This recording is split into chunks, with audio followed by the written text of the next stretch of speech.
This is Hiraku Misawa of Japan in the LW2 class. Going to push himself out of the start. 6th and 5th in training. And 0.35 off the pace is a good start from Misawa.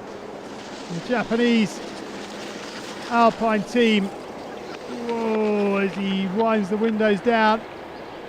But changed coach since Vancouver. They were quiet for the first 2 years, but in the last couple have really been laying down some results. Now Misawa coming up to the next split time, 1:08.41, and he is almost 2 seconds off the pace and slower too. 72 miles an hour, 117